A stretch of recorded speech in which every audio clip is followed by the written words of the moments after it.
dalam menuntut ilmu.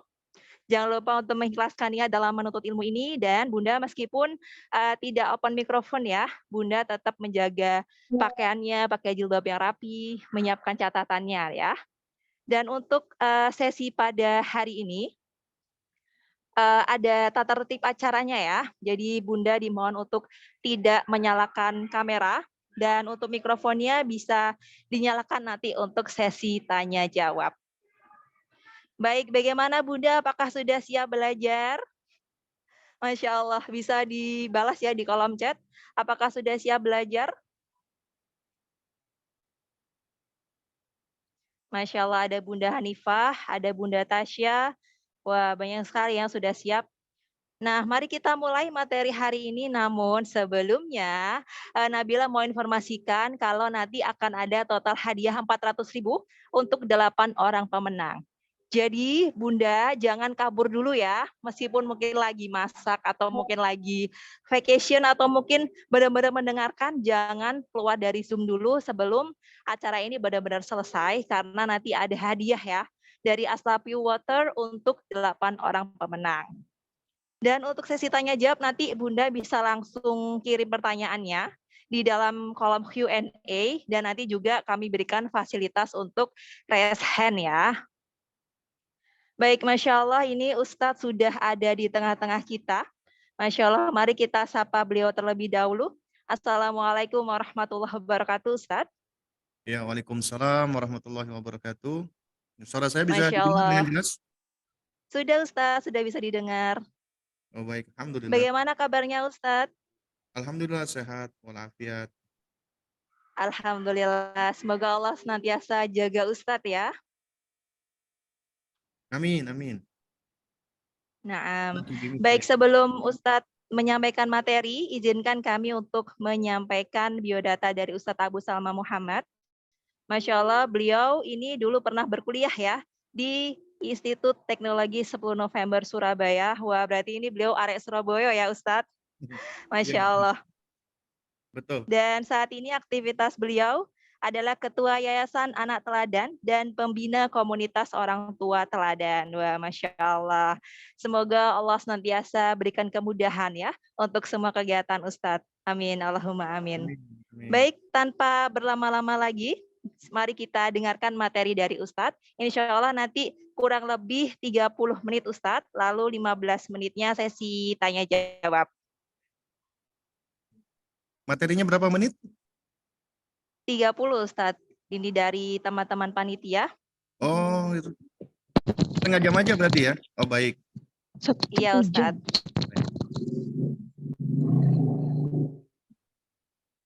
Ya, baik. Kurang lebih 30 sampai 40 Ustadz. Insya Allah begitu. Ya, nah. Baik. Tafadhol Ustadz, silakan. Semoga Allah mudahkan.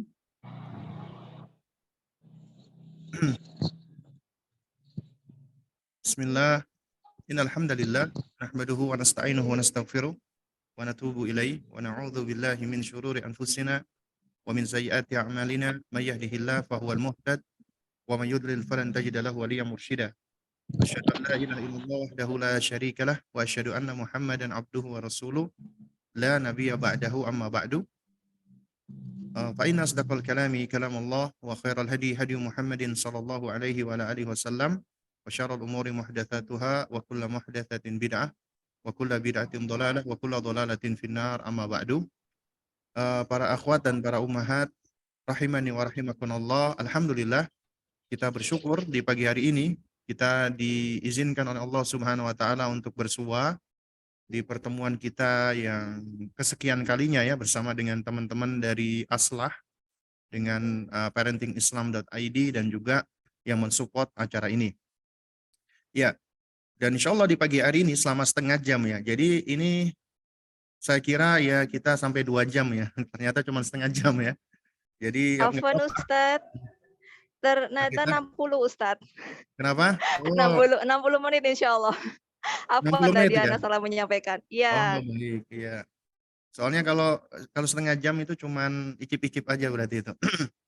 Baik. Insya Allah di kesempatan ini kita akan berbicara tentang berbekal ya menjadi bunda salihah. Di sini saya udah nyiapkan ada slide ya. Ini sebenarnya memang kumpulan dari materi-materi yang telah disampaikan.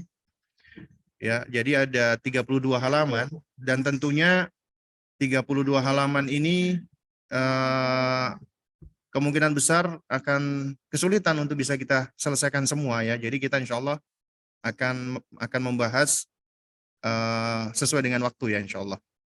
Baik, jamaah sekalian yang dimuliakan Allah Subhanahu Wa Taala ya. Di awal ini yang perlu untuk kita sampaikan adalah Anda wahai para akhwat, para ummahat adalah makhluk yang Allah istimewakan.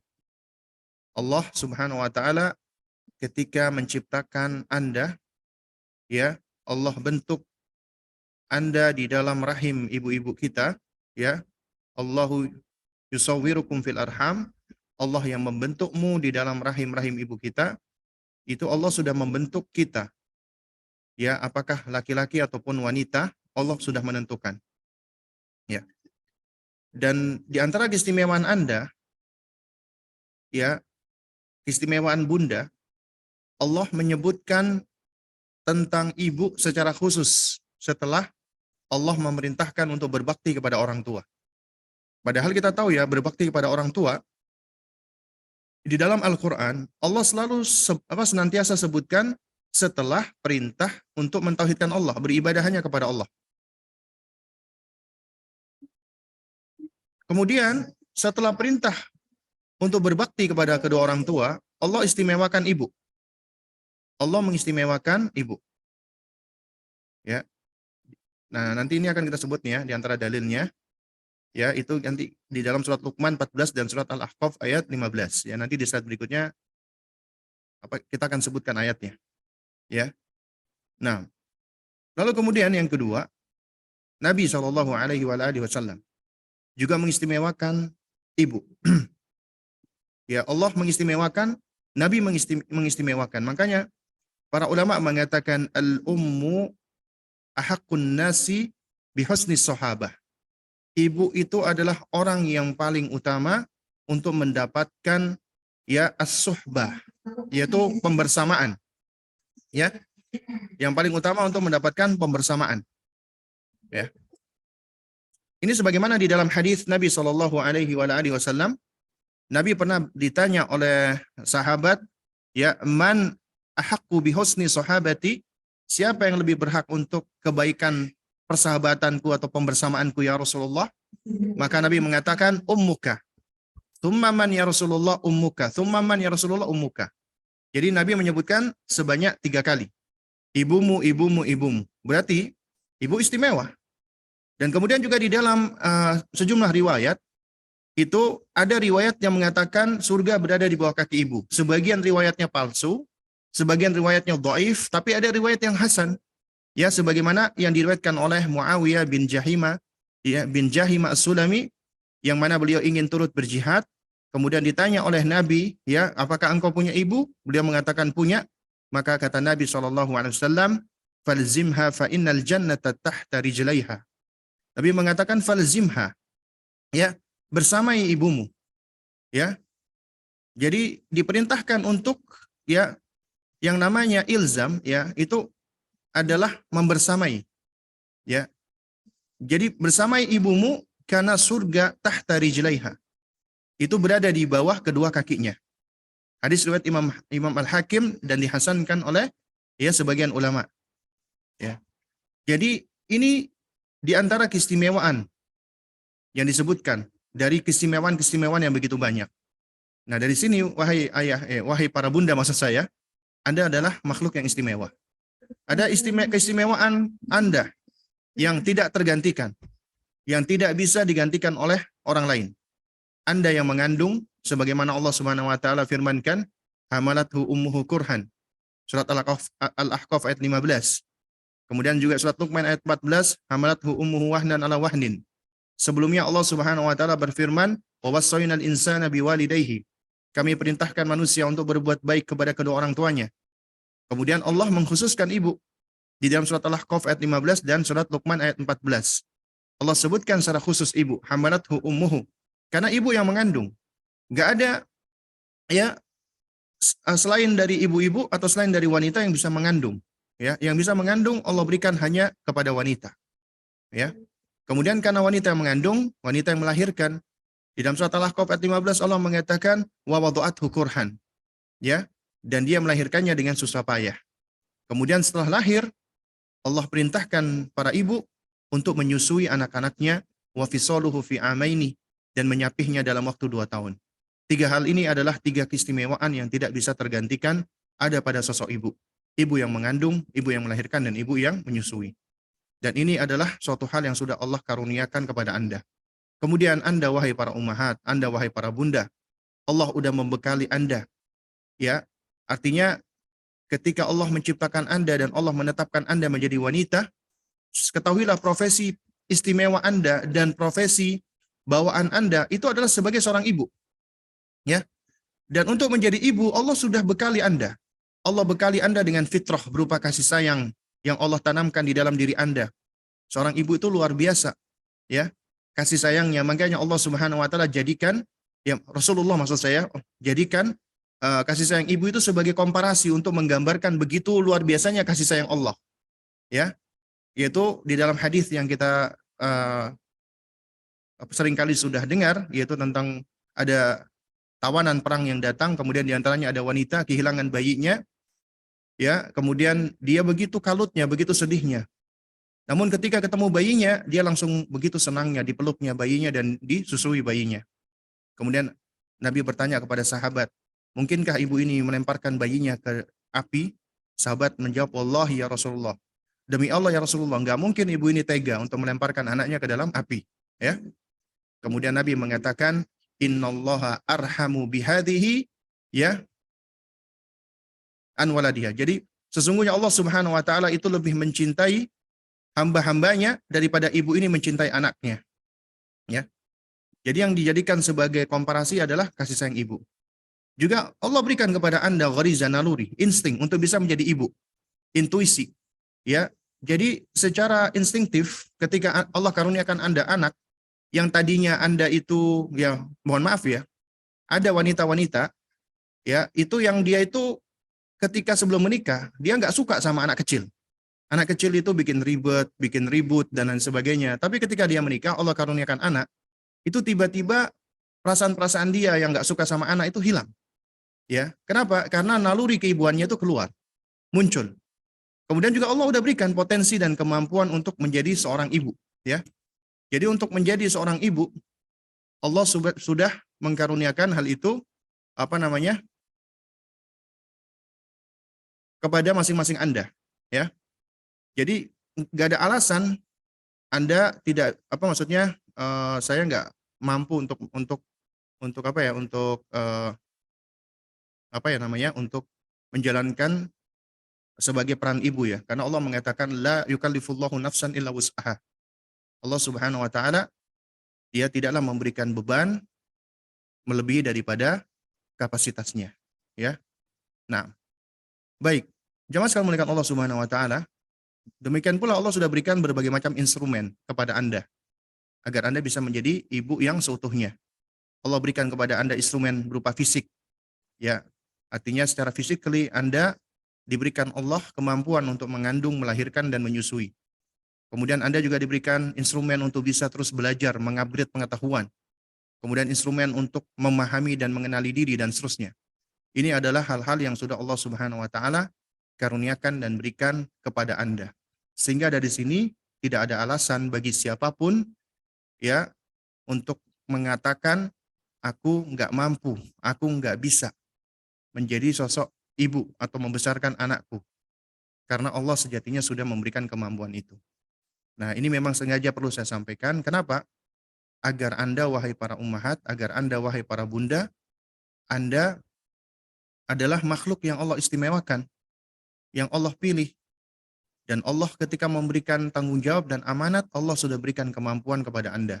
Tinggal bagaimana Anda, ya, berusaha untuk menggali kemampuan Anda dan kemudian Anda mempergunakannya. Nah, dan Allah sudah memberikan bekal, dan bekal itu harus kita persiapkan. Apa di antara bekalnya? Yaitu mengenali Allah. Jadi Allah udah berikan kita fitrah. Fitrah kita inilah yang akan menggeliat di dalam diri kita, yaitu ada keinginan-keinginan di dalam diri kita untuk bisa mengenali ya tentang diri kita dan juga pencipta kita. Ya, karena nggak mungkin kita ada di alam semesta ini tanpa ada tujuannya. Dan nggak mungkin kita ada di alam semesta ini ya kita ada dengan begitu saja. Pasti ada penciptanya. Dan secara fitrawi ya kita akan diajak untuk berusaha mengenali pencipta kita. Dan alhamdulillah Allah berikan tanda-tandanya, ayat-ayatnya, ayat kauniyah dan kauliyah. Ayat kauniyah berupa ciptaannya, ayat kauliyah berupa firman-Nya. Dengan kedua tanda ini, kita akhirnya bisa lebih mengenali pencipta kita. Dan untuk itulah Allah menciptakan kita. Allah menciptakan kita sebelum Allah perintahkan ibadah untuk mengenali Allah terlebih dahulu. Ya, lita'lamu ya annallaha ala kulli syai'in qadir. Agar kamu mengenal Allah, bahwasanya Allah itu berkuasa atas segala sesuatu. Ya. Dan siapa yang berusaha untuk mengenali Allah, pasti dia akan mencintai Allah. Pasti. Siapa yang berusaha untuk mengenali penciptanya, dia akan takjub dengan tanda-tanda yang Allah berikan. Dan ketakjubannya itu akan menjadikan dia senang dan cinta dengan Allah. Dan kecintaannya itulah yang akan mendorong dia untuk mendekat dan beribadah tunduk patuh kepada Allah. Dan setelah mengenali Allah, seseorang akan lebih mampu untuk mengenali dirinya. Kita adalah makhluk yang Allah ciptakan.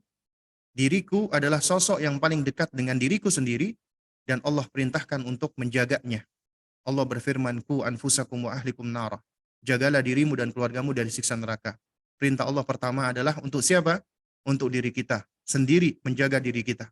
Juga Allah berfirman, ya ayyuhalladzina amanu alaikum anfusakum. Wahai orang-orang yang beriman, perhatikanlah dirimu sendiri. Jadi kita disuruh memperhatikan diri kita dahulu, ya. Nah, juga Allah jadikan di dalam diri kita itu ada tanda-tanda kebesaran Allah Subhanahu wa taala sebagaimana firman-Nya, ya wa fi anfusikum afala tubsirun. Dan juga di dalam diri kalian ada tanda-tanda. Lantas kenapa kalian tidak mau memperhatikannya? Ya. Jadi kita diperintah untuk memperhatikan diri kita, ya, mengamati diri kita, mengobservasi diri kita, mengenali diri kita. Dan siapa yang mengenali dirinya, dia akan menghargai dirinya, mencintai dirinya. Dan dia nggak sudi ya dirinya itu ditempatkan di tempat-tempat yang hina dan rendah. Dengan mengenali diri, Anda akan mengenali potensi dan bekal yang sudah Allah berikan. Anda pun akan belajar mengenali perasaan dan emosi yang Anda miliki, termasuk apa yang men-triggernya. Anda juga akan mengenali hak Anda dan tanggung jawab Anda, dan Anda akan mengenali juga peran dan tugas Anda. Setelah itu, Anda akan lebih mudah untuk memahami diri.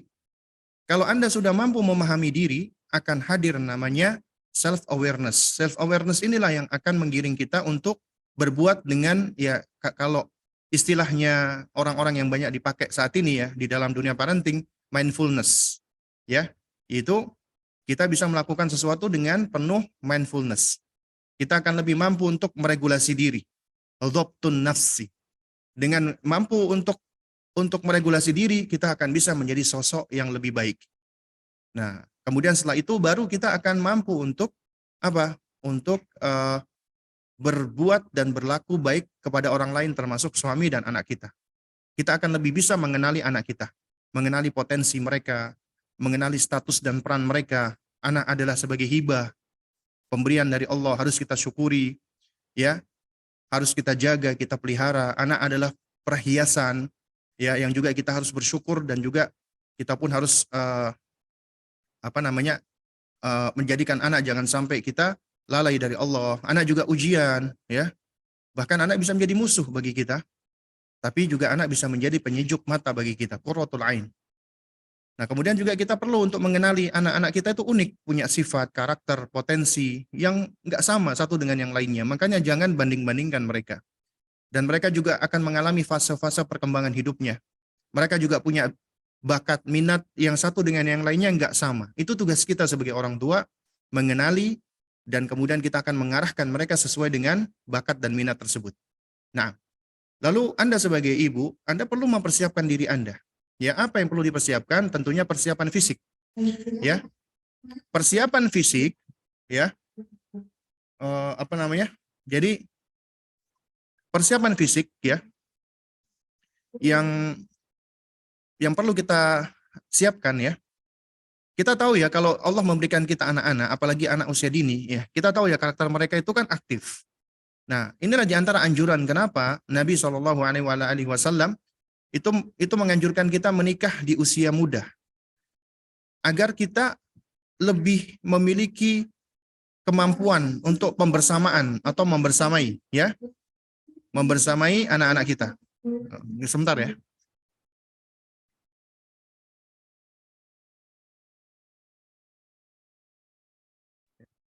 Ya, jadi melakukan persiapan fisik, ya, agar fisik kita itu ready, siap, ya, siap untuk bisa mengemban tanggung jawab. Nah, oleh karena itu, apabila seseorang misalnya dia menikahnya di usia yang udah nggak muda lagi, dia akan kesulitan, taab dia, capek. Apalagi ngurusin anak-anak usia dini, karena anak usia dini itu sangat aktif. Sehingga kita perlu untuk apa ya, untuk memiliki tingkat keaktifan ya, untuk bisa membersamai anak-anak kita tersebut ya. Kemudian juga selain persiapan fisik ya, itu juga butuh persiapan mental ya. Ini harus ya, kita harus mempersiapkan mental kita, mempersiapkan secara psikis kejiwaan kita, kemudian juga persiapan akal karena kita akan tinggal dengan orang yang tadinya belum kita kenal, kita harus bisa apa ya, maksudnya dengan akal ini kita akan mampu untuk lebih apa, regulasi diri ya, dan juga kita perlu berbekal dengan ilmu dan tentunya perlu juga persiapan materi. Ini diantara hal-hal yang perlu kita siapkan. Nah, baik, lalu kemudian berikutnya adalah kita tahu ya wanita itu kata Nabi Shallallahu Alaihi Wasallam adalah penghuni neraka yang paling banyak. Wanita, penghuni neraka yang paling banyak. Ya. Dan Nabi ketika menyampaikan seperti ini itu adalah berangkat dari wahyu. Karena ditunjukkan oleh Allah Subhanahu wa taala ya kondisi neraka ternyata penghuninya paling banyak adalah wanita. Ketika ditanya, "Kenapa ya Rasulullah wanita yang paling banyak?" Nabi mengatakan bikufrihinna. Karena kekufuran mereka. Sahabat bertanya lagi, "Yakfurna billah ya Rasulullah?" Apakah karena mereka kufur kepada Allah wahai Rasulullah? Nabi mengatakan, "Bukan. Yakfurna bil ashir." Mereka kufur terhadap suami. Ya. Sehingga akhirnya kekufuran wanita terhadap suami itu bisa menjadi sebab Allah menjebloskan wanita ke dalam neraka wal billah. Meski demikian, ya, Nabi juga memberikan berita gembira bagi wanita-wanita yang mereka mau menjaga diri dan diberikan kepada mereka privilege ya, keistimewaan. Mereka bisa masuk surga dari pintu surga mana saja yang mereka inginkan. Dan ini adalah karakter wanita salihah. Ada 4 kunci bagi wanita.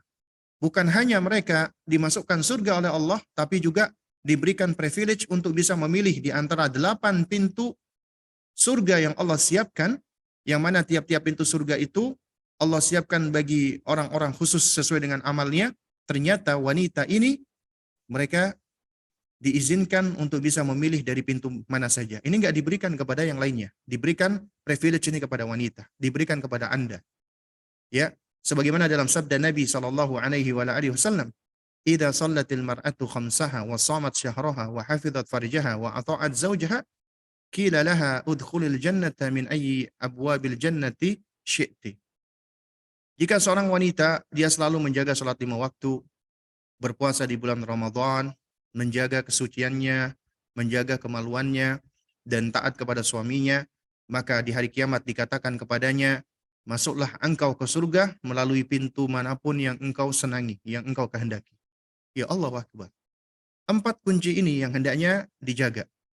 Jadi Anda wahai para ummahat, Anda wahai para akhwat, apabila Anda menjaga keempat hal ini, maka insya Allah Allah akan berikan kepada Anda privilege, Anda bisa masuk surga dari pintu mana saja yang Anda kehendaki. Ya. Nah, jadi 2, yang pertama adalah berkaitan dengan haknya Allah. Ya, yaitu berkaitan dengan koneksi Anda dengan Allah Subhanahu wa taala. Kemudian yang ketiga adalah berkaitan dengan diri Anda sendiri. Yaitu ketika Anda menjaga memelihara diri Anda. Ya, kesucian diri Anda. Dan yang keempat adalah berkaitan dengan haknya orang yang terdekat dengan Anda, yang menjadi sahib Anda, yaitu suami Anda. Ya. Nah, siapa yang menjaga keempat hal ini, maka dia tidak hanya dimasukkan ke dalam surga, tapi diberikan privilege masuk surga dari pintu surga mana saja. Salat 5 waktu, ya, bagi seorang muslimah itu adalah suatu hal yang tidak boleh ditinggalkan kecuali ketika kondisi haid. Allah jadikan wanita ada waktu-waktu di mana mereka ya boleh tidak beribadah, bahkan mereka nggak boleh beribadah dalam hal ini salat ketika mereka sedang haid atau menstruasi. Inilah di antara yang disebutkan oleh Nabi di antara bentuk ya nukson alias kurangnya wanita dari sisi agama. Dan ini pula yang disebutkan oleh para ulama ahli tafsir ketika ibunda Hana, ibunya Maryam alaihissalam yang telah menazarkan anak yang ada di dalam rahimnya untuk menjadi muharrar. Muharrar itu orang yang akan berkhidmat beribadah sepanjang waktunya di mihrab, ya. Dia mengkhidmatkan dirinya untuk beribadah kepada Allah. Nah, beliau nggak menyangka ternyata anaknya perempuan. Makanya beliau mengatakan, "Ya Rabbi inni wada'tul untha." Wahai Rabbku, aku ternyata melahirkan perempuan. Ya. Dan beliau mengatakan, "Ya laisa dzakaru kal untha." Anak laki-laki nggak sama dengan anak perempuan.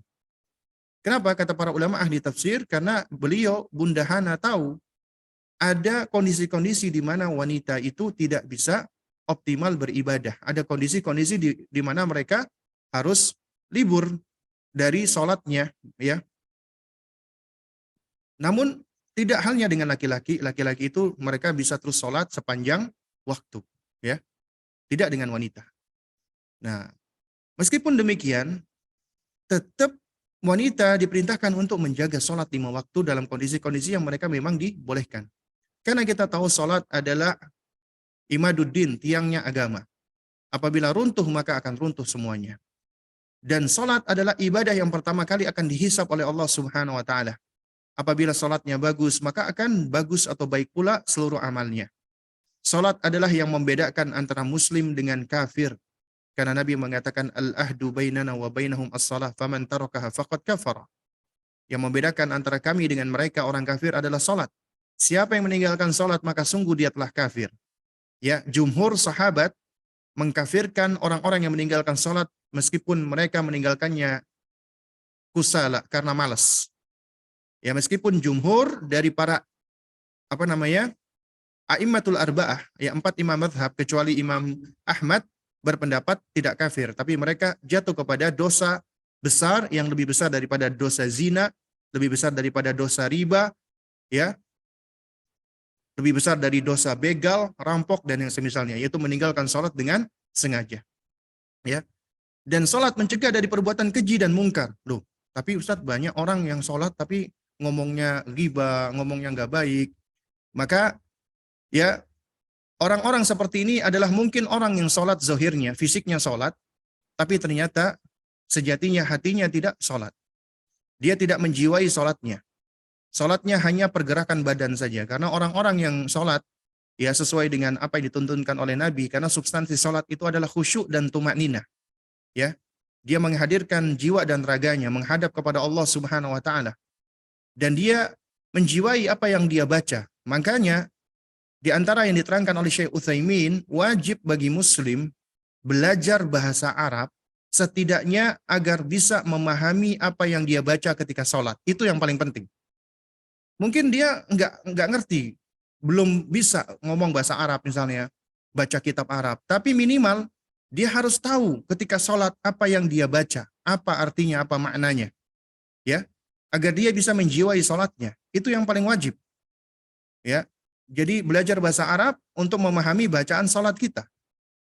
Dan ini yang diterangkan oleh beliau ketika menafsirkan firman Allah Subhanahu wa Ta'ala, ya fawailul lil musallin alladzina hum an salatihim sahun. Sungguh celaka orang-orang yang salat di mana mereka lalai dari salatnya. Memang sebagian ulama menafsirkan lalai dari salat, mereka menunda-nunda salat, mentakhirkan salat hingga keluar dari waktunya. Tapi bukan hanya ini pendapat dari ulama. Di antara pendapat ulama yang dikuatkan oleh Syekh Utsaimin adalah mereka yang ketika sholat, ya, namun mereka tidak memahami sholatnya. Ya. Dan di antara istidlal yang dilakukan oleh Syekh Utsaimin rahimahullah, ketika beliau membawa firman Allah Subhanahu wa Ta'ala, Ya, wala taqrabus shalah wa antum sukara. Janganlah kamu mendekati salat sementara kamu dalam keadaan mabuk. Ya, di antara alasan kenapa Allah melarang orang-orang mabuk itu mendekati salat, karena mereka lalai dengan bacaannya. Mereka nggak ngerti dengan bacaannya. Nah, oleh karena itu, orang-orang yang mereka sholat tapi nggak ngerti bacaannya, itu termasuk orang yang lalai. Dan itu orang yang diberikan ancaman dengan wail, kecelakaan. Ya, fawailul lil musallin. Nah, jadi orang-orang yang mereka ngerti dengan sholatnya, menjiwai sholatnya, maka sholatnya itu akan mencegah dari perbuatan keji dan mungkar. Bahkan sholatnya bisa menjadi sebab penolong bagi dirinya. Nah, oleh karena itu Allah memerintahkan bagi orang-orang beriman ketika mereka kesulitan, apa perintah Allah? Ya, wasta'inu bis-sabri was-shalah. Jadikanlah sabar dan salat sebagai penolong bagimu. Ya. Nah, jadi ibu-ibu sekalian yang dimuliakan Allah, salat itu di antara karunia Allah loh, yang besar. Karena ketika Allah meletakkan kita di bumi, jiwa-jiwa manusia yang bersih, yang masih berada di atas fitrahnya, itu rindu untuk bertemu dengan penciptanya.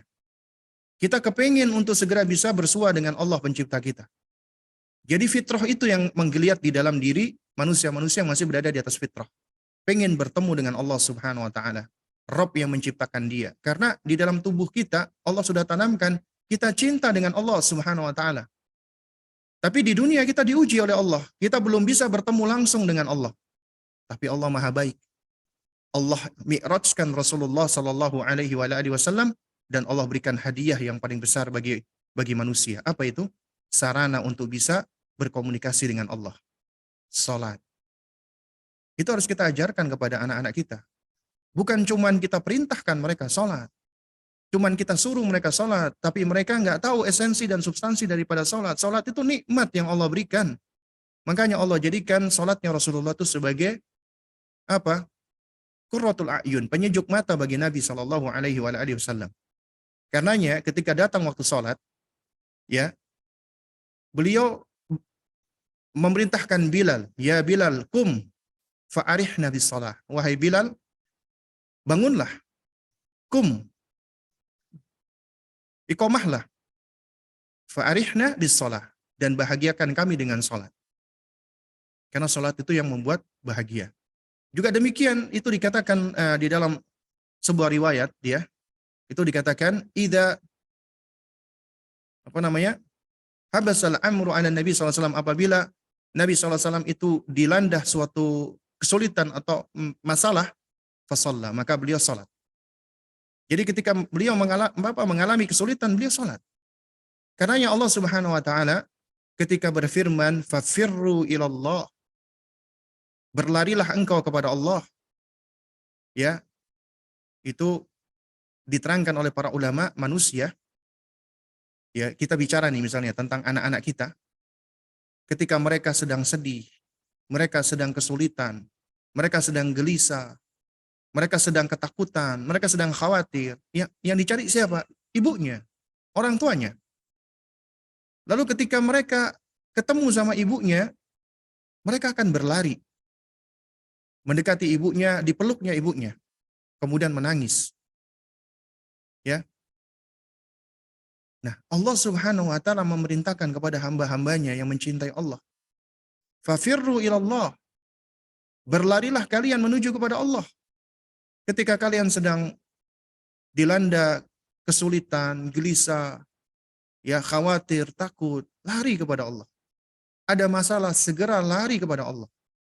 Ya, ambil me time Anda. Kemudian buka sejadah Anda. Ambil air wudhu. Salatlah. Mendekatlah kepada Allah. Bermunajat kepada Allah. Curhat kepada Allah. Karena nggak ada yang bisa menolong kita kecuali Allah Subhanahu wa taala. Apapun problem kita, masalah kita. Itulah salat yang Allah berikan kepada kita. Bukan hanya mencegah dari perbuatan keji dan mungkar. Tapi itu juga bisa menjadi salah satu sebab pertolongan bagi kita. Salat juga dapat menghapuskan dan mencuci dosa kita. Karena kata Nabi SAW, ya, di antara satu salat dengan salat berikutnya, kafara lima bainahuma. Itu terdapat penggugur dosa di antara satu dengan yang lainnya. Dan salat adalah nur, cahaya di hari kiamat yang akan menjadikan wajah-wajah ya orang-orang yang sering menegakkan salat itu menjadi bercahaya, ya. Dan salat adalah wasiat terakhir Nabi sallallahu alaihi wasallam. Jadi di antara yang beliau wasiatkan sebelum beliau wafat adalah salat. Karena nanti yang akan dicabut oleh Allah pertama kali ya dari ibadah adalah salat. Orang-orang meninggalkan salat. Dan ini sudah menjadi wakil kenyataan. Banyak orang-orang yang meremehkan salat. Oleh karena itu, para ummahat, jaga salat. Karena Anda sedang menjaga hubungan Anda dengan Allah. Ketika Anda menjaga hubungan Anda dengan Allah Subhanahu wa taala, Allah akan bantu Anda untuk menjaga hubungan Anda dengan selain Allah, dengan anak Anda, dengan suami Anda.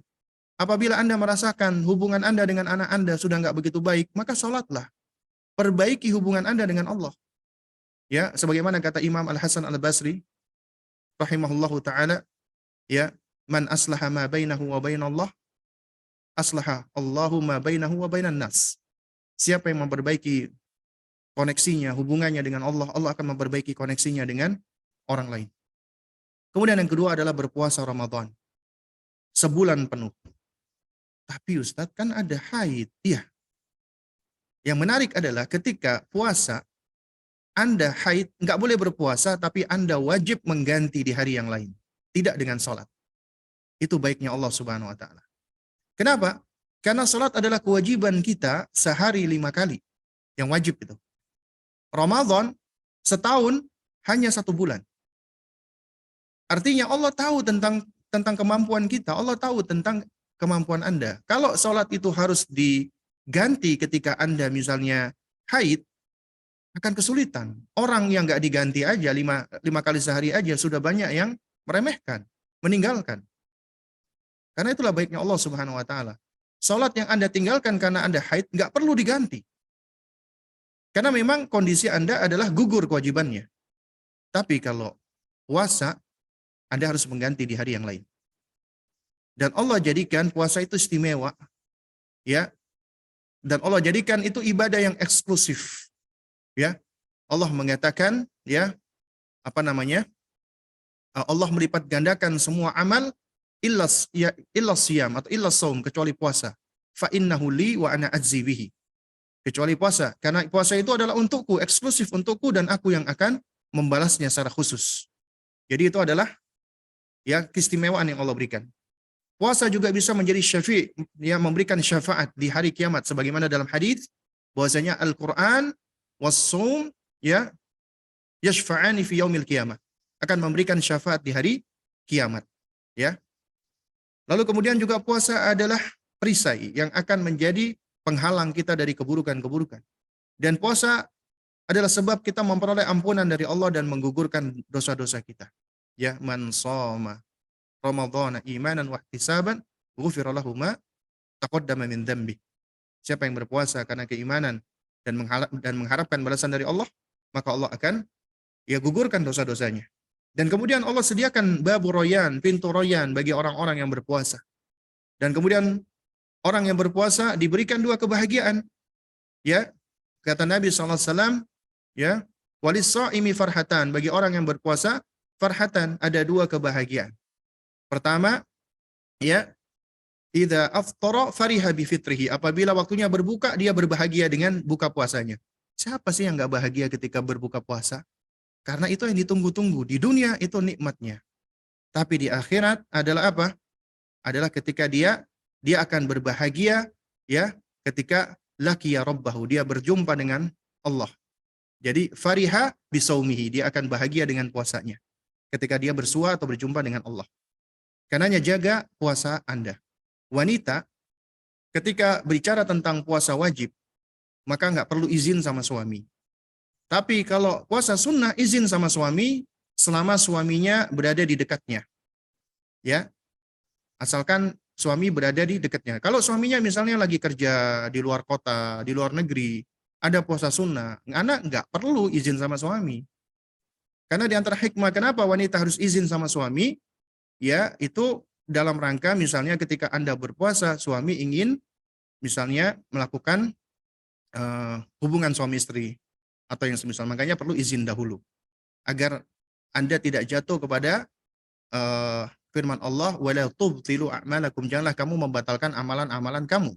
Lantaran apa? Lantaran misalnya diajak suami untuk berhubungan suami istri ketika Anda sedang puasa, karena itu izin dulu sama suami. Tapi kalau suami sedang nggak ada di dekat, maka kita boleh untuk berpuasa sunnah tanpa ngomong. Nah, ini dua hal yang berkaitan dengan koneksi kita dengan Allah. Kemudian yang ketiga adalah berkaitan dengan kita menjaga muruah diri kita, menjaga kesucian diri kita, berkaitan dengan hak kita, menjaga kemaluan kita. Ya, karena Allah Subhanahu wa taala itu sangat memperhatikan kemaslahatan diri kita. Makanya kita diperintahkan untuk menjaga diri kita, termasuk kesucian kita. Ya, karena itu bagian dari kemuliaan kita. Karena Allah mengharamkan zina. Bukan hanya Allah haramkan, bahkan Allah perintahkan agar kita tidak mendekati zina. Allah Subhanahu wa taala ketika berfirman, Allah tidak mengatakan janganlah kamu berzina. Ya, wala tazni atau wala taznu. Allah tidak mengatakan demikian, tapi Allah mengatakan wala taqrabuz zina. Janganlah kamu mendekati zina. Artinya, bukan hanya haram, berarti semua sarana yang dapat mendekatkan seseorang, mengarahkan seseorang kepada perzinahan, haram. Dengan kata lain, ya segala sarana-sarana seperti media-media sosial, apabila itu digunakan untuk ya hal-hal yang dapat mengarahkan kepada perzinahan, maka juga haram.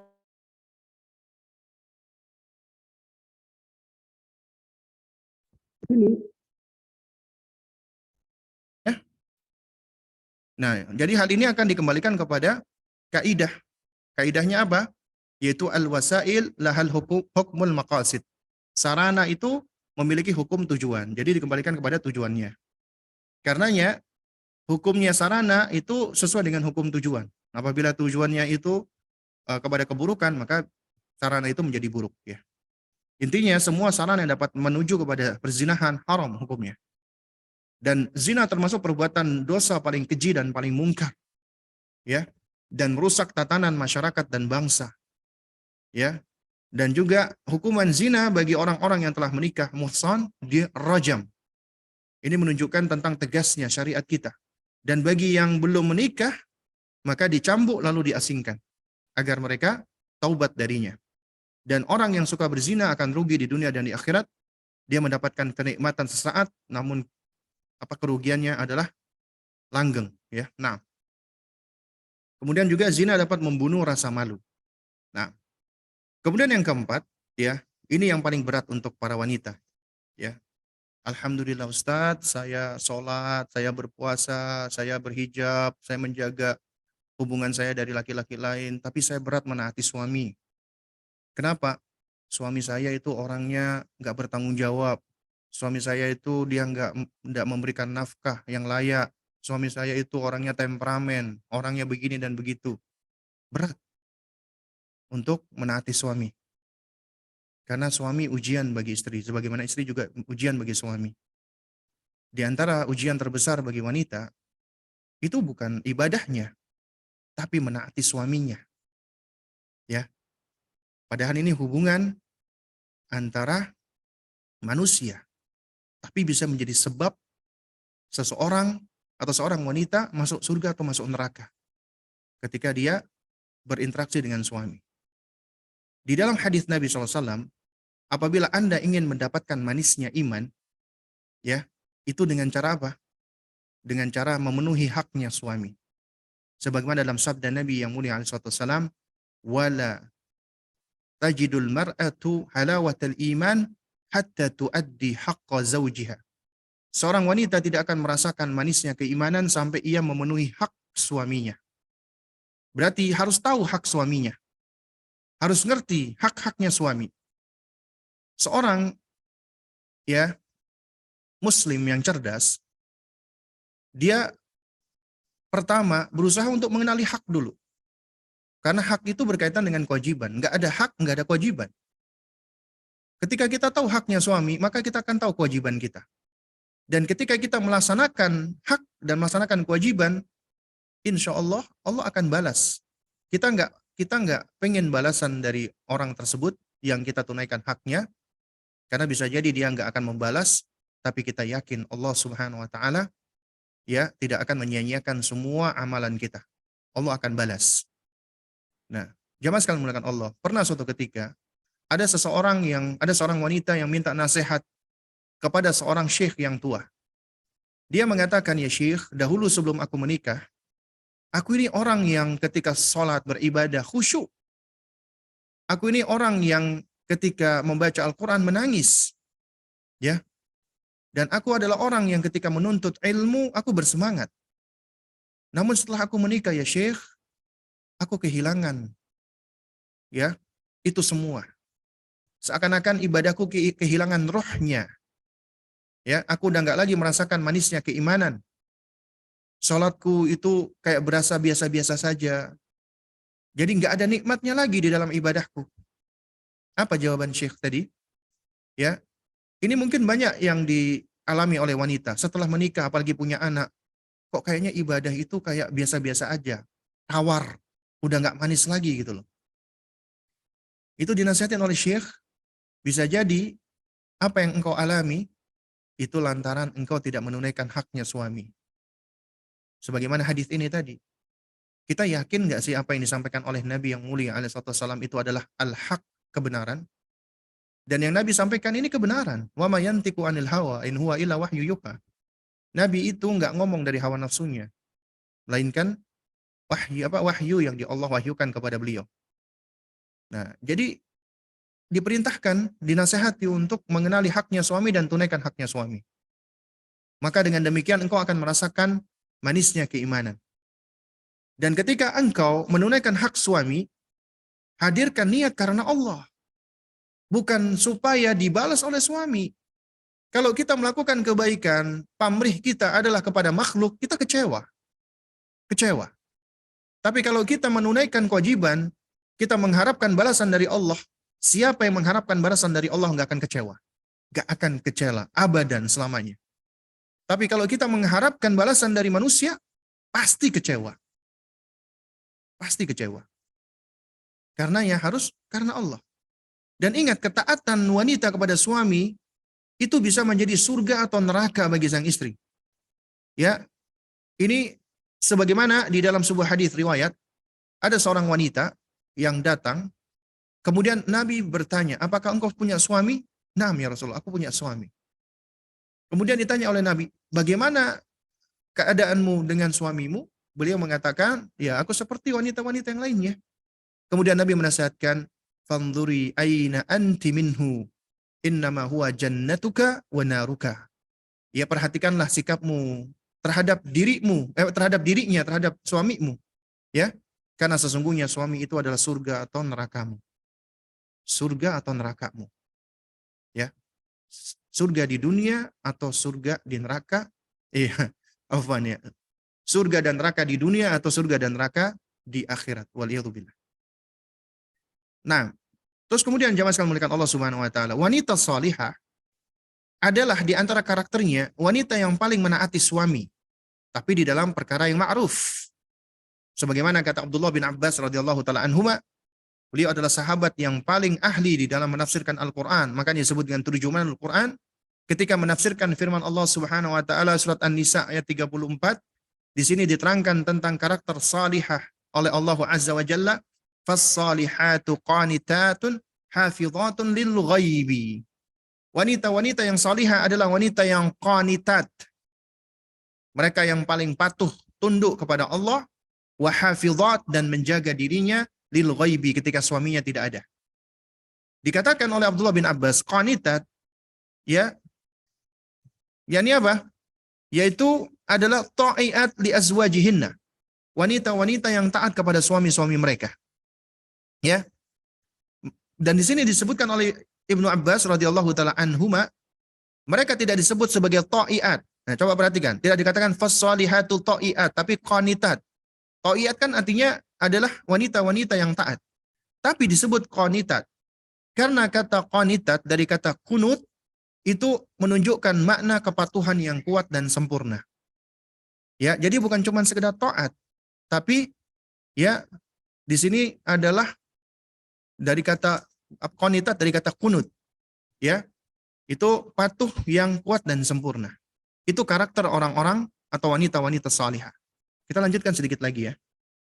Nah, Lalu bagaimana kita bisa tahu istri itu solihah atau tidak, wanita yang patuh atau tidak? Nah, di sini ada sejumlah hadis Nabi SAW.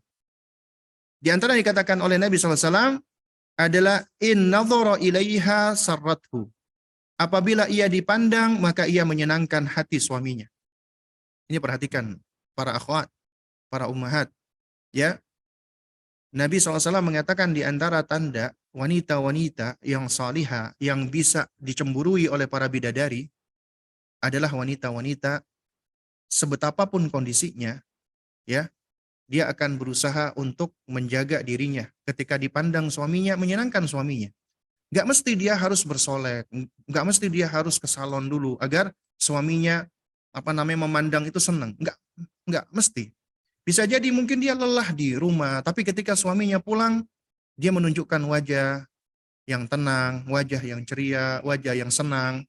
Akhirnya suaminya pun juga senang. Karena begini ya, Anda wahai para ummahat, meskipun Anda bersolek, meskipun Anda berkosmetik dengan kosmetik yang mahal, tapi kalau Anda menunjukkan senyum kecut, wajah yang mencibir dan wajah yang yang masam, ya. Jadi sama aja, meskipun Anda pakai kosmetik, tapi kalau berwajah masam kepada suami, suami nggak akan senang ngelihatnya. Karenanya adalah wanita yang salihah jika dipandang menyenangkan suaminya, bukan sekedar penampilan fisik. Ya, apalagi kalau ya diiringi dengan penampilan fisik pula. Kemudian apa? Kemudian juga wa in amaroha ata'athu. Apabila wanita itu dia diperintah, suaminya memerintahnya, maka ia mematuhi suaminya. Tentunya di dalam perkara ma'ruf, bukan di dalam perkara maksiat. Enggak boleh menaati suami di dalam perkara maksiat. Karena la ta'ata li makhlukin fi maksiatil khaliq. Tidak ada ketaatan kepada makhluk di dalam memaksiati Allah sang pencipta. Ya. Kemudian juga wa in aqsama abarathu, apabila dia mendapatkan pergantian giliran, ini bagi wanita-wanita yang dipoligami, maka ia menerimanya dengan lapang dada. Ya. Kemudian wa in ghaba anha hafizathu fi nafsiha wa malihi. Apabila suaminya tidak bersama dengan dirinya, lagi keluar atau lagi pergi, maka dia menjaga kesuciannya, menjaga dirinya dan menjaga harta suaminya. Bukan hartanya malah dipakai foya-foya. Ya, wa in ghaba an ainiha alimat ma yubghiduhu fantahat anhu. Apabila suaminya berpaling darinya, suami nggak mau melihat istrinya, maka dia langsung berusaha untuk evaluasi ini. Dia tahu apa yang membuat suaminya marah, lalu dia berhenti dari melakukan hal tersebut. Ini memang berat, ya. Ya, saya yakin ini untuk sebagian besar wanita berat. Enak aja Ustadz, masa kita disuruh gitu sama suami? Memang berat. Karena nggak sedikit wanita-wanita ketika dijelaskan hadis Nabi seperti ini, kok enak ya jadi laki-laki ya? Sampai ada yang punya pandangan seperti itu. Kok kita ini kok seakan-akan keberadaan kita kok hanya untuk menyenangkan suami. Sampai ada loh yang kena syubhat seperti itu.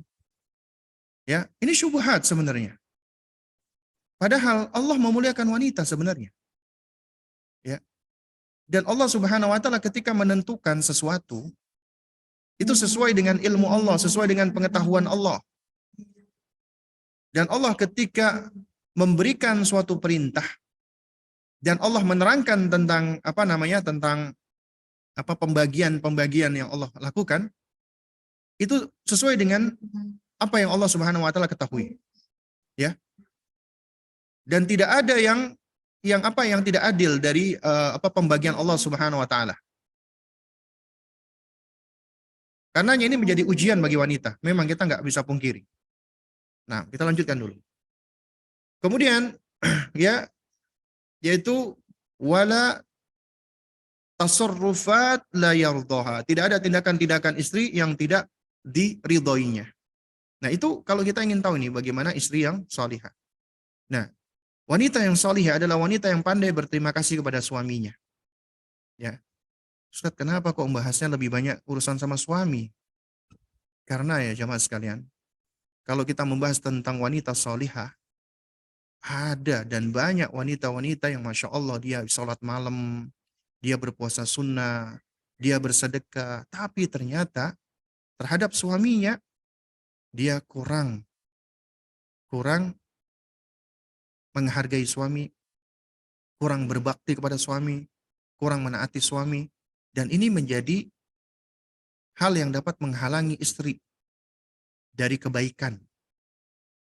Oleh karena itu, makanya hadis-hadis yang berbicara tentang hak-hak suami, kewajiban-kewajiban istri, itu banyak. Nah, juga sebaliknya, kewajiban suami itu juga banyak dan besar. Tapi karena kesempatan atau momen yang kita bahas adalah tentang wanita, maka ya otomatis yang kita bahas adalah mengenai wanita. Jangan sampai ada pandangan, kok bahasanya cuman kewajiban-kewajiban kita aja? Karena memang kita bicara sesuai dengan judul, dengan tema. Kalau kajiannya bapak-bapak, ya berarti yang akan kita bahas adalah kewajiban mereka, dan kewajiban mereka menunaikan haknya wanita. Ya, nah, dan wanita solihah adalah wanita yang pandai berterima kasih kepada suaminya. Karena ternyata nggak banyak wanita itu yang pintar, yang mau menghargai jeripaya suaminya. Ya, karena ini diantara tabiat wanita yang buruk, yang jelek. Wanita-wanita yang kurang mengapresiasi dan kurang tahu terima kasih. Dan ini diantara sebab wanita itu mereka menjadi penghuni neraka paling banyak. Mereka yakfurna bil ashir, kufur kepada suami. Nabi jelaskan tentang maksud kufur kepada suami. Beliau terangkan, apabila engkau berbuat baik kepada istrimu sepanjang tahun, kemudian engkau melakukan satu kesalahan, maka istrimu akan mengatakan, kamu tidak pernah berbuat baik kepadaku. Nah itu. Dan Nabi ketika menjelaskan tentang tabiat wanita seperti ini, bukan untuk merendahkan wanita, bukan. Tapi untuk mengingatkan kepada wanita dan kepada laki-laki. Wahai wanita, ini loh karakter engkau, sifatmu yang diwanti-wanti oleh Nabi, agar ketika engkau mengalami hal ini, engkau segera sadar. Kenapa? Karena engkau punya ilmunya. Allah berikan taufik kepadamu. Ya Allah, aku tadi melakukan ini kepada suamiku. Aku dengar tadi di dalam kajian, bahwasanya Nabi SAW menyampaikan seperti ini. Allah berikan taufik. Akhirnya apa? Hadir kesadaran diri di dalam diri kita. Itulah mindfulness. Adapun terhadap suami, ketika tahu hadis ini bukan dijadikan sebagai sarana untuk lebih mengabuse istrinya. Kamu memang istri kurang ajar, nggak tahu terima kasih kamu. Masuk neraka kamu nanti. Kamu tahu nggak Nabi mengatakan itu dijadikan sarana abuse. Ini juga suami yang nggak bijak seperti ini. Seharusnya ketika dia tahu hadis seperti ini, dia sadar Allah memerintahkan kepada dirinya, ku anfusakum wa ahlikum nara, jagalah dirimu dan keluargamu. Istriku bagian dari keluarga yang harus aku jaga dari neraka. Sehingga dia bersikap apa? Toleran kepada kesalahan-kesalahan istri, ya, lebih lemah lembut kepada istrinya. Itu ajaran Nabi SAW. Nggak ada Nabi mengajarkan suami itu untuk bersikap keras terhadap istri. Nggak ada. Nabi mengatakan irfaq bil qawarir, berlemah lembutlah engkau dengan gelas-gelas kaca. Ya, istausu bin nisa'i khaira, berwasiatlah engkau terhadap wanita dengan baik. Itu nasihat-nasihat Nabi SAW. Ya, nggak ada Nabi mengajarkan kepada suami untuk berlaku abuse kepada istrinya. Nggak ada. Itu perbuatan kezaliman. Ya, ini menunjukkan keadilan dan keindahan agama kita. Masing-masing memiliki peran. Nah, juga termasuk wanita hendaknya pandai berterima kasih kepada suaminya. Nabi mengancam. Kata Nabi SAW, la yanzurullahu ila imra'ata la tashkuru li zawjiha.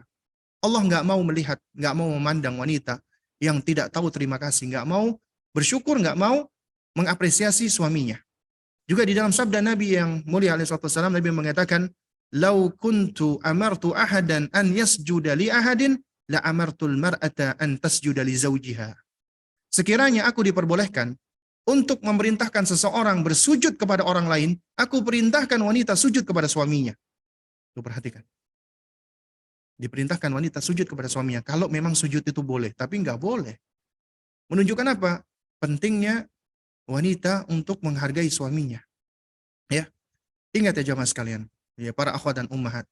Wanita salihah adalah wanita yang menyadari bahwa memenuhi hak suami termasuk bagian dari kewajiban memenuhi haknya Allah Subhanahu wa taala. Nabi SAW bersabda, "Wala tu'addil mar'atu haqqallah azza wa jalla hatta tuaddi haqqa zawjiha." Ya. Seorang wanita tidaklah dikatakan memenuhi haknya Allah sampai dia memenuhi hak suaminya secara utuh. Ya, jadi nggak dikatakan dia memenuhi haknya Allah sampai dia memenuhi haknya suami. Juga di dalam sabda yang lain Nabi mengatakan isnanu la tajawazu ya salatahuma ya ru'usahuma ya. Afwan. Ada dua golongan yang salatnya tidak sampai melebihi kepalanya. Artinya tidak terangkat sampai kepada Allah Subhanahu wa taala. Ini bahasa kinayah, bahasa kiasan. Ya. Yang pertama adalah abdun abikun min mawalihi hatta yarja. Ya, abdun aikun min mawalihi hatta yarja. Budak yang kabur dari tuannya sampai dia kembali, dan wa mar'atun asad ya zaujaha hatta tarja. Wanita yang membangkang dari suaminya sampai dia kembali, sampai dia bertaubat kepada Allah. Nah, dan ini mungkin yang terakhir ya. Karena di slide berikutnya sebenarnya adalah materi yang sudah beberapa kali saya sampaikan, yaitu berkaitan dengan karakter wanita salihah. Ada 8, yaitu sebenarnya sudah cukup sering saya sampaikan. Nanti bisa dilihat di rekaman-rekaman di YouTube ya, tentang 8 karakter tersebut. Ya, nah, wanita surgawi adalah sebagaimana kata Nabi SAW. Nabi mengatakan, ala ukhbirukum binisaikum fil jannah. Maukah kalian aku kabarkan, aku ceritakan tentang wanita-wanita, tentang istri-istri kalian di dalam surga? Ya, Nabi mengatakan al-wadudu. Al-waludu. Wanita-wanita yang penyayang. Karena memang wanita-wanita secara asal penyayang. Tapi ternyata ada yang rusak fitrahnya, menjadi tidak penyayang. Wanita ahli surga, wanita yang penyayang. Al-walud, yang subur. Lalu bagaimana Ustadz kalau yang nggak subur?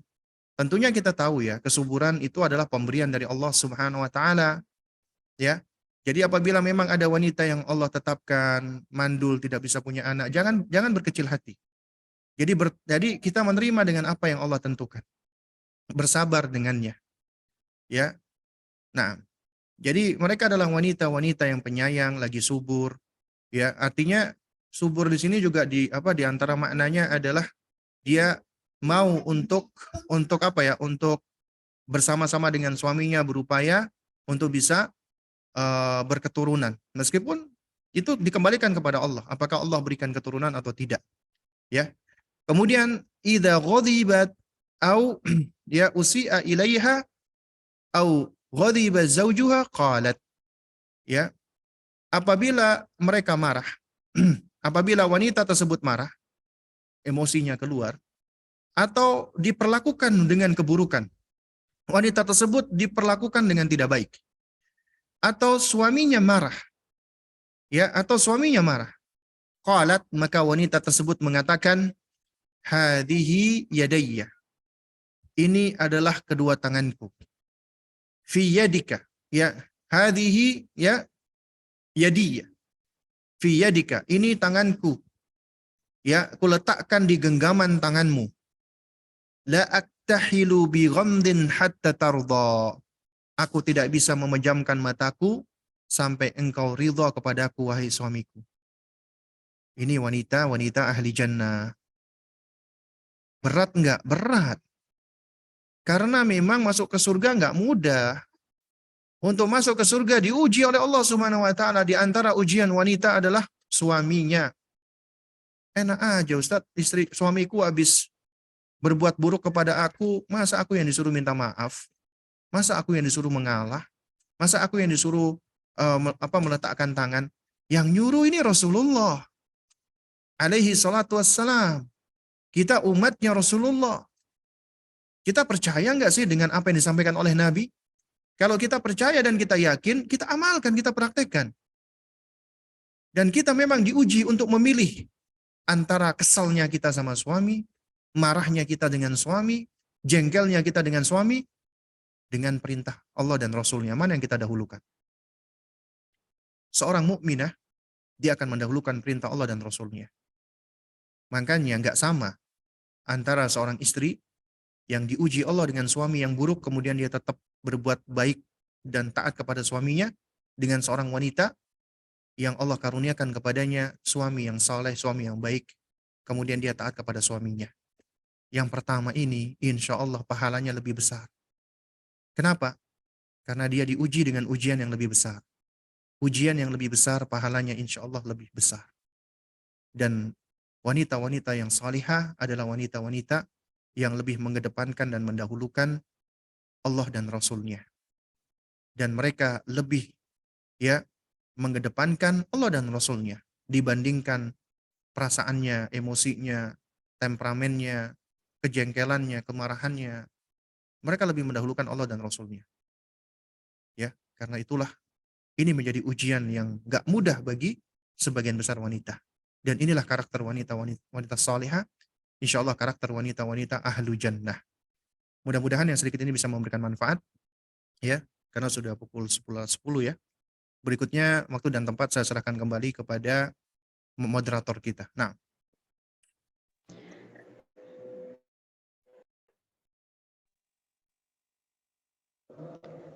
Masya Allah, jazakallahu khairan Ustadz untuk materinya. Semoga Allah senantiasa berikan keberkahan ya untuk ilmu Ustadz. Baik, untuk selanjutnya kita menuju ke sesi tanya jawab. Untuk Bunda yang ingin bertanya bisa silahkan raise hand ya. Sementara itu nanti kami juga baca juga di kolom chat. Alhamdulillah ini sudah ada yang raise hand Ustadz. Tafadoli Bunda Rara Rengganis. Bisa dinyalakan mikrofonnya. Assalamualaikum Bunda. Iya, Bunda Rara Rengganis, bisa dinyalakan mikrofonnya. mungkin di-unmute dulu kali. Oh iya, tim admin bisa dibantu untuk diaktifkan. Nah, Bismillah, Assalamualaikum warahmatullahi wabarakatuh, Ustaz. Waalaikumsalam. Kenalkan, saya Rara Rengganis. Jadi saya ingin bertanya, saya memiliki anak kembar. Jadi seiring bertambahnya usia ini kan pasti mereka akan mengalami fase yang namanya sibling rivalry ya Ustadz, atau persaingan antar saudara. Yang ingin saya tanyakan, adakah tips untuk saya sebagai orang tua agar dapat menumbuhkan rasa kasih sayang antar saudara pada anak-anak saya sehingga tidak terjadi sibling rivalry antar mereka ini Ustadz? Nah, jazakallah khairan, barakallahu fiik. Nah, toyib ya, wa jazakillah khairan ya, fiik barakallah ya. Baik. Sebenarnya ya sibling rivalry ya itu perseteruan ataupun konflik di antara kakak adik atau saudara itu suatu hal yang nggak perlu kita terlalu khawatirkan ya, karena itu bagian dari proses. Karena manusia punya keinginan, anak-anak kita juga sama, dia punya keinginan, punya kemauan, punya gagasan, punya pikiran, punya sifat-sifat dan karakter yang nggak sama ya. Jadi ketidaksamaan tadi ya dari sikap, sifat, karakter. Nah, tentunya di situ akan menimbulkan terjadinya konflik. Karena secara asal Allah sudah memberikan kepada manusia itu ego. Ya. Dan ego ini adalah identitas diri. Secara asal ego itu enggak buruk, karena dengan ego ini kita akhirnya punya prinsip. Tapi yang jadi masalah adalah ketika seseorang itu tidak mau untuk ibaratnya itu mengharmonisasikan egonya. Ya, mengkompromikan egonya. Nah, kalau tidak terjadi kompromi ego, maka akan muncul yang namanya itu tadi, berantem tadi, eker-ekeran, ya. Nah, kalau orang tua juga punya ego, demikian pula anak punya ego. Nah, orang tua juga harus mampu untuk bisa mengkompromikan egonya dengan anaknya. Nah, anak itu sedang belajar, dia mengenali dirinya, mengenali kemauannya, perasaannya, dan seterusnya. Karena mereka dalam fase egosentris. Kita orang dewasa, kita sudah lewat sebenarnya egosentris. Kita udah cenderung kepada sosiosentris. Artinya, kita sebagai orang dewasa seharusnya lebih mampu untuk berempati dan memahami anak kita. Karena kita pernah menjadi anak-anak, tapi mereka apabila tidak memahami kita itu ya lumrah. Karena mereka belum pernah menjadi orang tua. Nah, tapi ketika mereka menghadapi dengan sesama mereka, kemudian mereka berantem, mereka konflik, mereka berkompetisi, itu suatu hal yang lumrah. Karenanya nasihat saya di sini adalah, ya kita pertama nggak perlu terlalu khawatir dengan kompetisi mereka, eker-ekeran mereka. Yang kedua, Ketika mereka berantem misalnya, biarkan mereka menyelesaikan terlebih dahulu. Kita jangan intervensi. Karena itu adalah bagian dari mereka belajar menghadapi kesulitan. Mereka belajar untuk menghadapi konflik. Jadi biarkan mereka belajar menghadapinya. Mereka misalnya berantem, ya kemudian mereka melakukan istilahnya ya sampai kata orang Jawa itu tukaran, biarkan dulu. Nah, tapi kemudian kalau sudah berbahaya, apa yang mereka lakukan, yang satu bawa sapu misalnya, nah baru kita intervensi. Atau sudah berlebihan, yang satu sudah mengucapkan kata-kata kotor, maka kita intervensi, ya. Jadi kita harus kalau udah dalam kondisi seperti ini kita harus mengintervensi untuk mengajarkan mereka tentang adab. Nah, kemudian yang ketiga, kita harus ngerti ya, anak-anak kita meskipun dalam kondisi egosentris, mereka tetap punya rasa sayang. Itu fitrah yang udah Allah tanamkan terhadap orang tuanya, termasuk terhadap saudaranya. Jadi ketika mereka sedang berkompetisi, itu adalah suatu hal yang normal. Tugas kita adalah kita cukup mengamati, membersamai dan mengarahkan, membimbing apabila memang sudah waktunya atau kita melihat udah waktunya memang perlu untuk kita intervensi. Apabila tidak, maka kita biarkan saja mereka. Agar mereka juga bisa menyelesaikan konflik di antara mereka. Nah, kemudian yang terakhir, ya baru kita adakan acara-acara bareng-bareng sama-sama. Misalnya kita baca cerita bersama, kemudian kita intinya begini, kita libatkan mereka di dalam aktivitas-aktivitas bersama. Meskipun nanti mereka berkompetisi, nggak apa-apa, yang penting kita libatkan. Karena itulah yang akan menguatkan bonding di antara mereka. Oh ya, kemudian yang paling terakhir lagi ya, last but not least, adalah kita tetap berlaku adil kepada mereka. Jangan pilih kasih, jangan kita lebih mendahulukan si yang satu dengan yang satunya. Itu akan menumbuhkan yang namanya hasad, iri, dengki, dan itu bahaya. Karenanya kita harus sama-sama berusaha untuk berbuat adil di dalam pemberian, di dalam hadiah, dan seterusnya. Ya.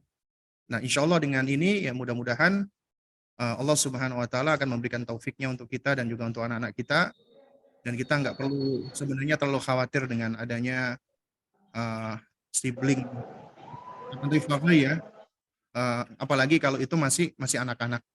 Nah, kecuali kalau sudah gede, udah dewasa, mereka berkompetisi dengan cara yang tidak sehat misalnya, ataupun juga dalam rangka untuk ngejar materi, ngejar warisan, baru ini suatu hal yang maksudnya memang ya ini sebenarnya sih buah dari hasil pendidikan kita. Nah, wallahualam. Masya Allah, jazakallahu khairan Ustadz untuk jawabannya. Selanjutnya ada pertanyaan di dalam kolom chat yang sudah dipilih oleh tim Aslah. Silakan ditampilkan. Baik, ini Ustadz. Untuk pertanyaan pertama dari Bunda Siti Nur Anissa. Bagaimana cara mengetahui ikhwan yang baik agamanya dan akhlaknya? Apakah boleh Ustadz menikah dengan ikhwan yang berbeda manhaj? Wah, ini mungkin calon bunda ya Ustadz. Tafadhol Ustadz. Bagaimana kita mengetahui ikhwan yang baik agamanya dan akhlaknya? Ya, jadi memang secara asal laki-laki dan perempuan yang akan menikah itu satu dengan yang lainnya asing ya. Artinya kita tidak kenal dia. Ya. Karenanya kita diperbolehkan untuk ta'aruf dalam tanda kutip ya. Memang istilah ini adalah istilah yang tidak ada di dalam buku-bukunya para ulama ya. Kita nggak akan dapat ini di buku-bukunya fikih ya, fikih munakahat atau fikih pernikahan dari para ulama, nggak ada yang namanya ta'aruf, nggak ada. Yang ada adalah nadhar, kemudian khidbah, kemudian akad nikah, kemudian walimah. Ya, namun istilah ta'aruf ini sebenarnya adalah istilah yang berangkat dari bagaimana kita berusaha untuk mengenali pasangan kita. Ya, karena Nabi SAW sendiri memberikan nasihat ya, dan perintah Nabi ini adalah kepada para wali. Ya, yaitu Nabi mengatakan idza atakum man tardawna dinahu, apabila datang kepadamu orang yang engkau ridhoi agamanya, wa khuluquhu, dan akhlaknya, maka fazawijuhu, maka nikahkanlah dia. Ya. Nah, dari hadis ini kita bisa mengambil pelajaran bahwasanya yang seharusnya membantu anak perempuan untuk mencari jodoh adalah ayahnya. Ayahnya yang membantu menyeleksi laki-laki yang soleh, yang baik agamanya dan akhlaknya untuk putrinya. Kenapa? Karena kita tahu ya, anak perempuan itu meskipun dia udah baligh, udah dewasa, masih berada di bawah tanggung jawab ayahnya. Ketika menikah, dia itu berarti sedang menyerahkan tanggung jawab itu kepada laki-laki yang lain, suaminya. Amanat itu diserahkan kepada laki-laki lain. Karenanya sang ayah harus memilih, menyeleksi jodoh yang tepat untuk anaknya. Dan yang menjadi standarnya dua, agama dan akhlak. Bagaimana kita bisa tahu bagaimana agama dan akhlaknya? Maka kita cari tahu dari orang-orang terdekatnya, dari ibunya, dari saudarinya, dari ayahnya, dari teman-teman dekatnya. Kita berusaha untuk mencari tahu. Juga termasuk dari ustadznya atau gurunya apabila kenal, ya. Jadi kita bisa mencari tahu bagaimana orang ini dalam kesehariannya, ya. Jadi jangan tanya langsung apa kepada ikhwannya, akhi apakah antum orang yang soleh? Ana insya Allah soleh dong. Ya susah. Kenapa? Karena seseorang menjelaskan tentang dirinya itu berat, ya. Dan itu sulit untuk dipercaya. Yang bisa kita cenderung untuk mempercayai apabila kita mengambil informasi dari orang-orang yang paling dekat dengan dirinya. Apakah boleh nikah dengan orang yang beda manhaj? Kalau kita ngomong tentang sah atau tidak sah, ya sah.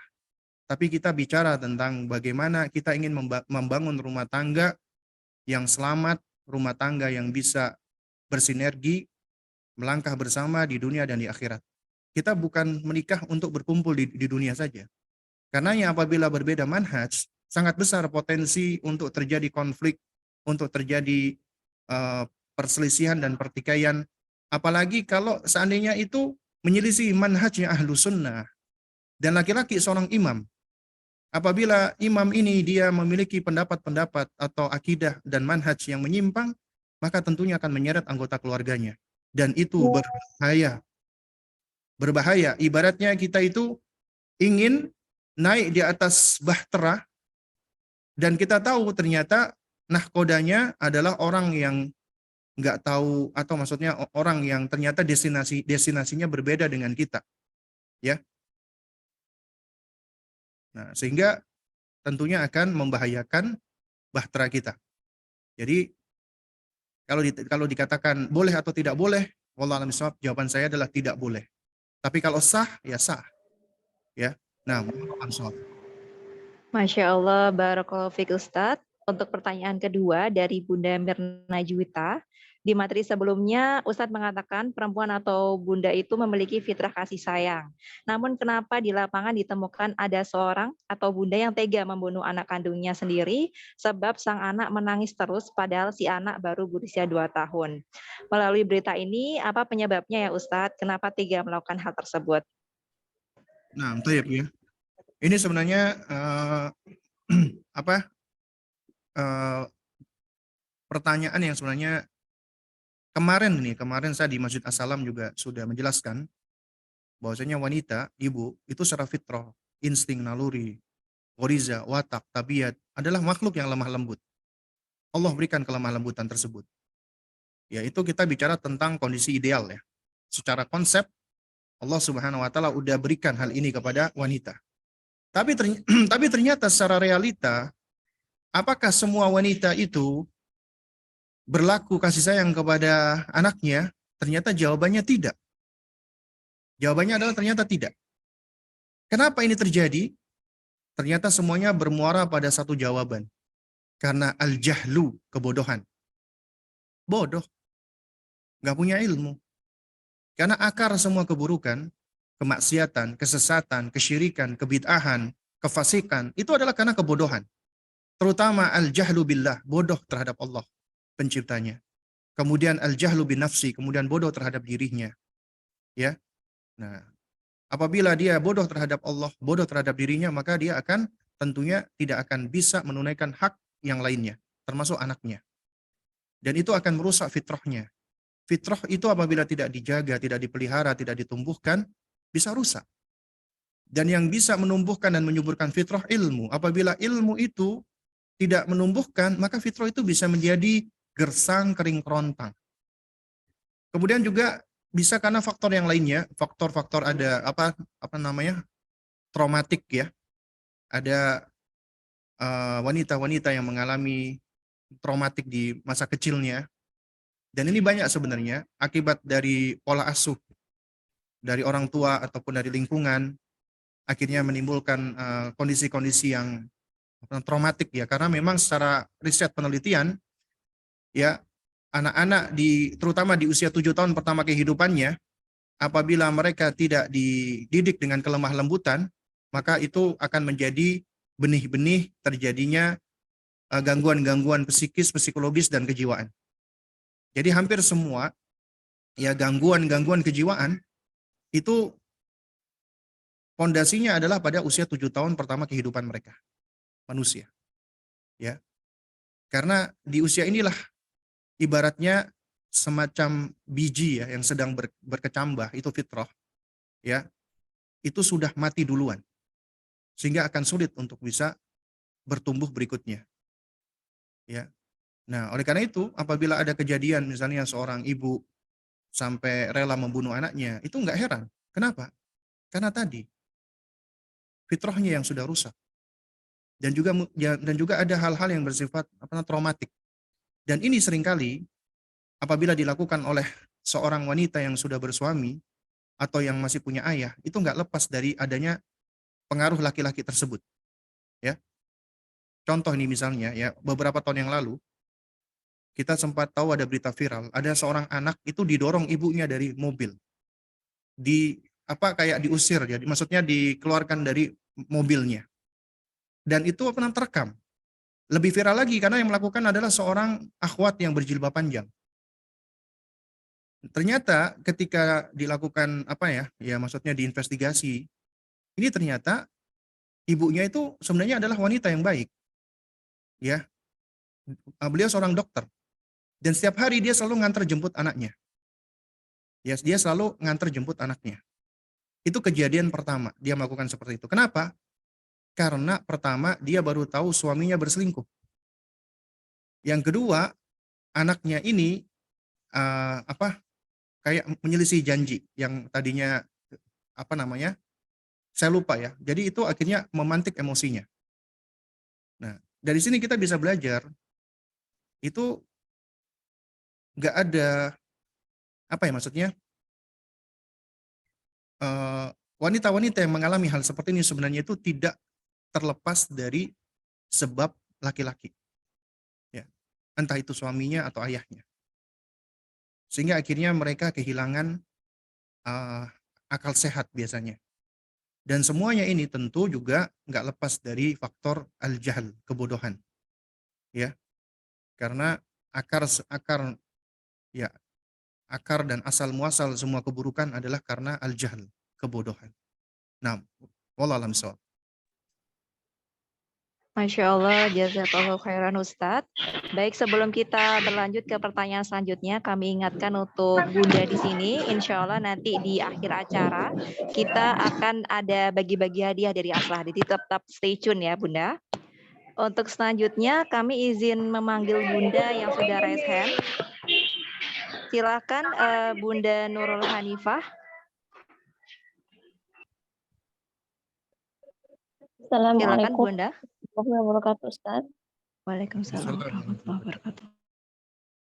Tadi Ustadz membahas tentang ibu yang memiliki trauma masa kecil ya Ustadz.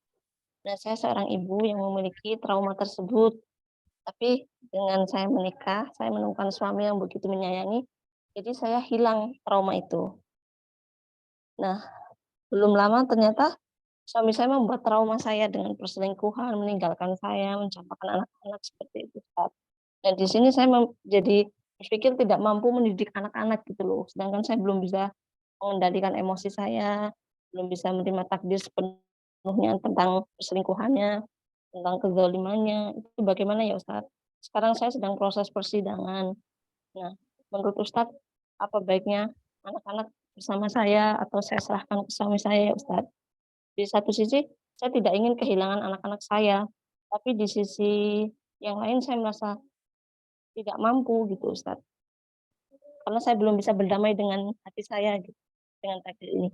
Jazakillah khairan. Nah, ya, taib, barakallahu fik ya. Dan mudah-mudahan Allah Subhanahu wa taala senantiasa ya menjaga anti dan kita semua, dan Allah Subhanahu wa taala memberikan kemudahan ya, dan Allah memberikan keputusan yang paling baik ya, dan kita yakin nih, apa yang Allah putuskan tentunya adalah suatu hal yang paling baik bagi kita. Karena memang dunia ini, kita hidup di dunia ini itu ujian. Ya, ujian itu akan selalu datang silih berganti. Dan kita perlu untuk terus, ya kuncinya adalah kita senantiasa membangun kepercayaan diri kita kepada Allah Subhanahu wa taala. Ingat ya, ini ada sebuah quote yang sangat luar biasa bagus ya. Dikatakan bahwasanya al-ibtila'u, yang namanya ujian, itu adalah laisa ikhtibar li quwwati syakhsiyatika. Yang namanya ujian dari Allah itu bukanlah cobaan untuk menguji sejauh mana kekuatan dirimu, sejauh mana kekuatan pribadimu. Bukan. Tapi ujian dari Allah Subhanahu wa taala itu adalah ikhtibar, ujian untuk menguji likuwatika, ya, likuwati isti'anatika billahi. Untuk menguji sejauh mana kekuatanmu di dalam beristi'anah, meminta tolong kepada Allah. Itu. Jadi ujian itu bukan sekedar menguji kita kuat atau enggak, bukan. Allah udah memberikan kekuatan kepada kita, tapi kita yakin la haula wala quwata illa billah, tidak ada daya, tidak ada kekuatan kecuali dengan pertolongan Allah.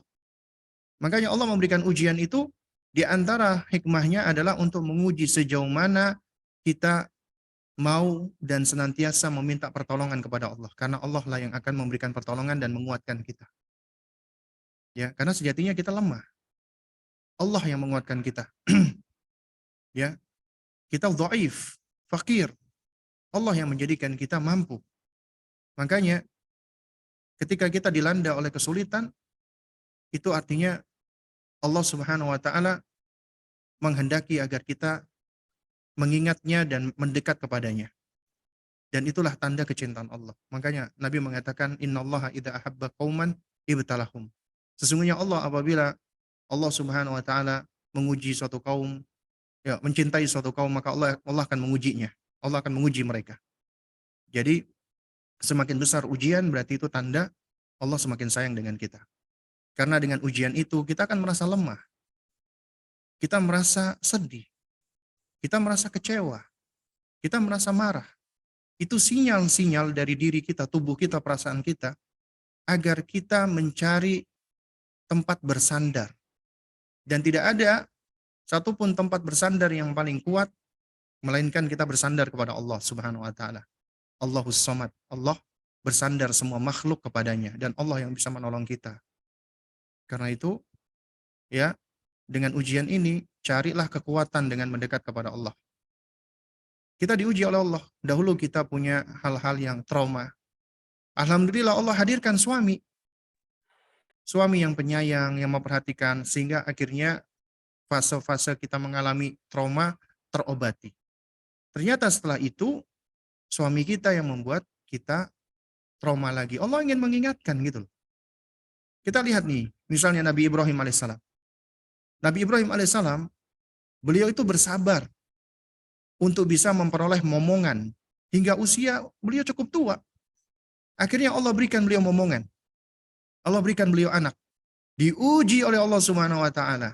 Diperintahkan oleh Allah untuk membawa istrinya, Ibunda Hajar, dengan bayinya Ismail di sebuah negeri tempat yang kering, kerontang, gersang, tidak ada sesuatu apapun. Ujian bagi seorang ayah.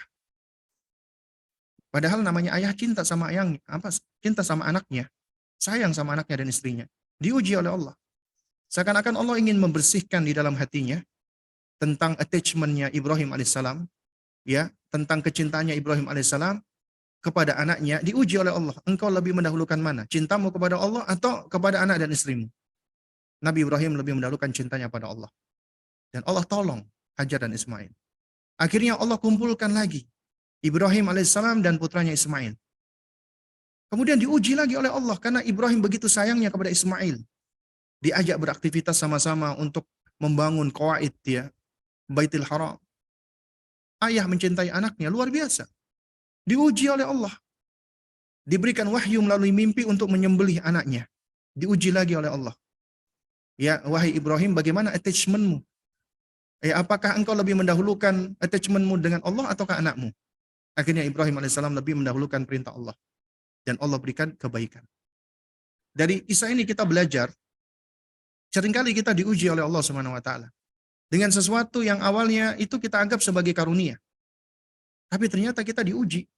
Ini untuk apa? Untuk menjadikan bahwasanya satu-satunya yang bisa kita percaya, yang kita bisa berpegang dengannya, kita bisa bersandar, hanya Allah Subhanahu wa taala. Bukan suami kita, bukan orang tua kita, bukan teman kita, bukan makhluk. Karena mereka lemah. Yang bisa membantu kita cuma Allah. Itu harus kita terus wujudkan. Kita terus munculkan, bangkitkan kesadaran diri tersebut. Yang aku paling butuhkan itu cuma Allah. Karena dengan Allah, insya Allah semua urusan akan Allah berikan yang paling baik. Ya. Nah, lalu kemudian setelah kita terus ya berusaha untuk menghadirkan hal ini, ya, maka insya Allah Allah akan berikan kita kekuatan. Kita akan mampu dengan bimbingan Allah, dengan kekuatan Allah untuk bisa mengambil keputusan yang paling baik. Dan ingat ya jamaah sekalian, mantan suami ada, mantan istri ada, mantan anak nggak ada. Meskipun sudah berpisah, tetap kewajiban di dalam membersamai anak ada pada masing-masing kita. Kalau anak-anak kita itu masih usia dini 7 tahun, mereka masih butuh dengan ibunya, apalagi ketika mereka masih balita. Karena hendaknya tetap bersamai dengan ibunya. Memang kondisi-kondisi kita, mungkin kita dalam kondisi yang lagi terpuruk, kita diuji, emosi kita labil dan seterusnya. Tapi alhamdulillah loh, Allah masih berikan kesadaran diri kepada Anda.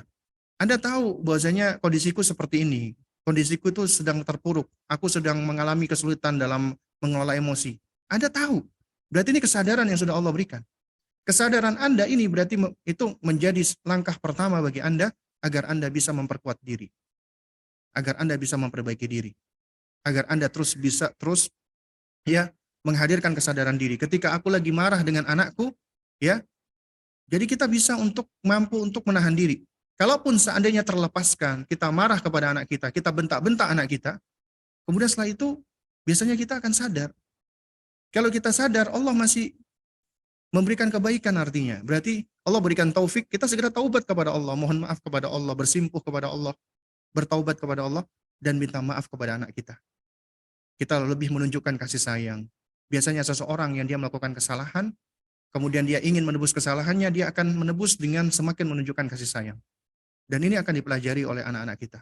Anak kita akan sadar, ibuku adalah manusia biasa, bisa marah, bisa lelah. Dan ketika dalam kondisi yang marah, lelah, ibuku kadang-kadang dia mengucapkan kata-kata yang buruk, tapi kemudian setelah itu dia balik lagi, dia menunjukkan kasih sayang, dia memeluk aku, dia menyayangi aku, dan dia mengatakan kalimat-kalimat yang baik. Ya, akhirnya anak pun juga akan belajar. Nah, jadi jangan pernah kita merasa untuk nggak mampu. Ya, Allah sudah berikan kemampuan. Jangan pernah kita merasa kita nggak sanggup. Allah udah berikan kesanggupan. Karena ini akan menghantarkan kita kepada keputusasaan. Dan Allah seringkali mengatakan wala taqnatu. Ya, janganlah kamu itu berputus asa. Ya, wala tayasu. Janganlah kamu itu berputus harapan dari Allah Subhanahu wa taala. Ya. Jadi ini diantara yang mungkin bisa saya nasihatkan. Wallahu a'lam bishawab. Masya Allah, jazakallahu khairan Ustadz. Untuk jawabannya, semoga Bunda tadi yang mengalami kejadian tersebut diberikan ketabahan oleh Allah dan kemudian diberikan kemudahan untuk segala urusannya. Amin. Allahumma amin. Alhamdulillah, akhwat dan ummahat, kita sudah ada di akhir acara kajian. Insya Allah setelah ini ada kuis Ustadz, namun karena mungkin Ustadz ada kegiatan lain, kami persilakan Ustadz untuk meninggalkan Zoom. Kami Baik. dari Aslah dan para ente muslim mengucapkan jazakumullah khairan. Terima kasih Ustadz sudah mau berbagi ilmu di sini. Semoga Allah jaga Ustadz dan keluarga dan Allah berkahi semua kegiatan Ustadz. Amin. Allahumma amin. Ya, baik. Syukran. Jazakumullah khairan. Juga untuk panitia yang sudah memfasilitasi.